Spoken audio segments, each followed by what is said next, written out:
back to my channel, to Erin's World. On today's episode of Romanticizing My Life, I am talking about my indoor houseplants. We're going to name this series Botanical Bliss. What y'all think about that? I like that. Botanical Bliss, but indoor houseplant edition. So the first plant that I'm going to start out with first is going to be what I consider my biggest plant. Now, I do have a couple other plants that are also very large, but this one is really tall. Like, this is probably out of frame. Like, my hand is probably out of frame right now, but it is so tall. At the end, I will show you guys the complete entirety of the plant. So first things first, this is my biggest plant, so this is what we're going to start out with. The leaves are heart-shaped, okay? So they call this plant a Monstera Deliciosa or a philodendron. Typically, there's a lot of different plants called philodendron, which philodendron, to my understanding, means the leaves are heart-shaped. Now, I've had this plant for, I'm not even going to lie to you, I don't even know how long I've had this plant for, but I've definitely had it for a very long time, since it was a little baby, and now it's huge. So they also call this plant a Swiss cheese plant. I don't know if you can tell, but later I will show you guys, but there's little holes in between the splits. Sometimes on top of the splits, in between the splits, but it literally becomes a Swiss cheese plant. Like, something that I definitely was kind of confused, because I thought a Monstera Deliciosa was different from a Swiss cheese plant when they're actually the same. You won't get the tiny holes, because there's some everywhere else too, like especially on this tall one. I don't know if that's out of frame, which it probably is, but it's really tall, and I'll show you. You won't get the Swiss cheese effect of the plant until it's mature. Like, until it's like really mature. And clearly, this bad boy is mature. I have a stake in it right now, because Monsteras are climbing plants. If you see in its natural habitat, where it grows, where it's warm and it's humid. So that's why currently this Monstera, once it got to a large enough size, I moved it to my bedroom, because my bedroom is a south-facing window, which gets the most light, except for an east-facing window. But my bedroom is not on the east. I don't even have any access to an east-facing side window at all. So that would be my neighbors, but I don't have access to that. But the best kind of light is the south-facing window, which is why this one is living its best life. I just watered it before I started this video not too long ago, maybe a couple hours ago. You see a little baby one. Look at it. It's so just green, so lime green. All right, so let's get into care. How do you care for this? Really, honestly, I think that this would be a great plant for a beginner person who wants to get in plants, because you don't have to do too much to it. Most of my plants I leave by themselves. Some plants that are really finicky are my fiddle leaf figs, the big fiddle leaf fig, and then the fiddle leaf bambino. Sometimes I can get a little, she can get a little sassy with me, and I find it difficult sometimes to understand what she wants in the moment, or I don't know. But that is a plant that I would not recommend for someone who is just now like starting out to get plants and stuff. But again, this one, big mama, big mama. This is a plant that I suggest that you guys should get for your very first one. It's fast growing. It can grow in lower lighting settings, but if you want all of this foliage where it has the splits in between, and then it gets the, the holes, the Swiss cheese holes as well, then I would suggest you want to put it somewhere where it has more direct, indirect sunlight, preferably indirect sunlight. This is pretty much indirect sunlight. Now, at certain times of the day, the sun will beam in from both of the windows and it will get some direct sunlight for some of them. But for watering, how often do I water it? I only water this plant maybe about twice a month. You know, and then if it's colder, which it is now, if it's colder, probably a little less than that because you don't want root rot. I feel like the biggest thing for beginner plant lovers, and if you want to get a plant but you don't know where to start, again, I say start with this one. But you can honestly forget about it and it'll still be fine. Like some days I've forgotten about it where I haven't watered it in a little hot minute and the soil is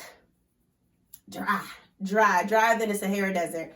The plant is still fine. It looks a little droopy. It looks a little sad, but it's totally fine. And so, again, with watering, you don't have to water it that much, but when you do water it, something that I always say, that if you're when you water it, you're gonna have to give it a thorough watering. That's why I like it when they have the plant trays underneath here, or what do they call it? A potting tray underneath here, because it can catch the water. And then when the plant needs to absorb a little bit more water, which it will within the day or so, it'll just soak it back up, whatever it needs. So always, when it's time to water your plants, give it a thorough watering. Don't just give a few little drops of water and then all of a sudden your plant starts turning brown and brittle and starts breaking off. And you're like, oh my gosh, what's going on? You killed it. Está muerto. It's dead. It's gone. So like I said, watering during the winter, I say honestly, maybe once every 3 weeks. Don't kill me, plant, please. But that's what I would say. But also too, in the winter, you do have the heat on.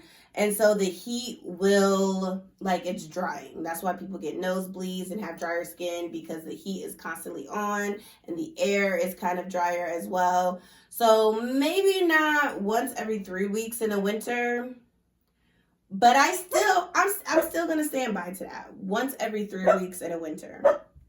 My dog wants a cameo. Thank you, babe. But I still say once every 3 weeks in the winter. And then I would say, oh, look. Hey, babes. We have my guest up here. My guest star. Say, hola, Saranghae. Say, hey. But does my dog eat my plants? She has eaten my plant before. Now she hasn't eaten it, ate it and swallowed it, but she has, I've seen little teeth marks on my plants, the ones that are in my living room. And she has this chair that she jumps on and she looks out the window, and I guess maybe the plants were in her way and she just eating it. Again, not eating it, but just chewing it. But she's fine, no problem with that. But if you do have animals that are pretty mischievous and that likes to get into plants and stuff like that, I don't know for a fact if this plant is toxic. I'll research this once I'm finished editing this, so I'll put this at the bottom and let you know if it is poisonous to pets. But let's just say on the safe side, I don't think so. Now, so we've already talked about light, bright, direct, or indirect light. That is what you want. Watering. You want to water it basically till the soil is dry. When the soil is pretty much dry, then give it a thorough watering. Not just a little bit, but a thorough watering. 3, is it toxic to dogs or cats or animals? I don't really think so. Again, but you saw how small my dog is. She's not super small. She's medium sized, but she could, if she wanted to, reach up and bite some leaves and eat them. But my dog is not mischievous like that, so you know, she's not going to do that. And then also too, fertilizing. Now, something that I use for fertilizing, I will buy like store-bought fertilizer from Home Depot or Lowe's or whatever. I like the liquid version and just mix it into the water and then and then water it when can y'all see her? Like, she's ridiculous. But okay, she just I lost my train of thought with her. But anyways, so fertilizer, I prefer liquid fertilizer. You just put a few pumps in the water and then you water the plants with it. I'm also very much so into the holistic fertilizer, which is eggs. So if you take the eggshells, so what I like to do, I like to also give my dog eggs and put that in her food. I will save the eggshells, put it in a bin, leave it in the refrigerator, and then when it gets to, when it's overfilling, what am I saying? When the container is full of eggshells, then that's when I will pop them in the oven and I will dry them out so to get rid of any, wetness. Because wetness breeds bacteria, which breeds root rot, which you don't want, which is why I always say you never want to overwater a plant. With all the plants that I have, let me know if you want a plant house tour, but with all the plants that I have, I don't really think there's any plant that really truly enjoys the soil constantly being moist. Maybe not 100% dried out, but just a little moist. But there's no plants that I have ever known where they enjoy being moist 100% of the time. Maybe the Venus flytrap. Maybe that one. But outside of that one, yeah, nah. Humidifiers, because again, I told you that this is a tropical plant and it grows especially where it's a lot of humidity. I don't do no type of, I'm sorry, I'm kind of a lazy plant mom.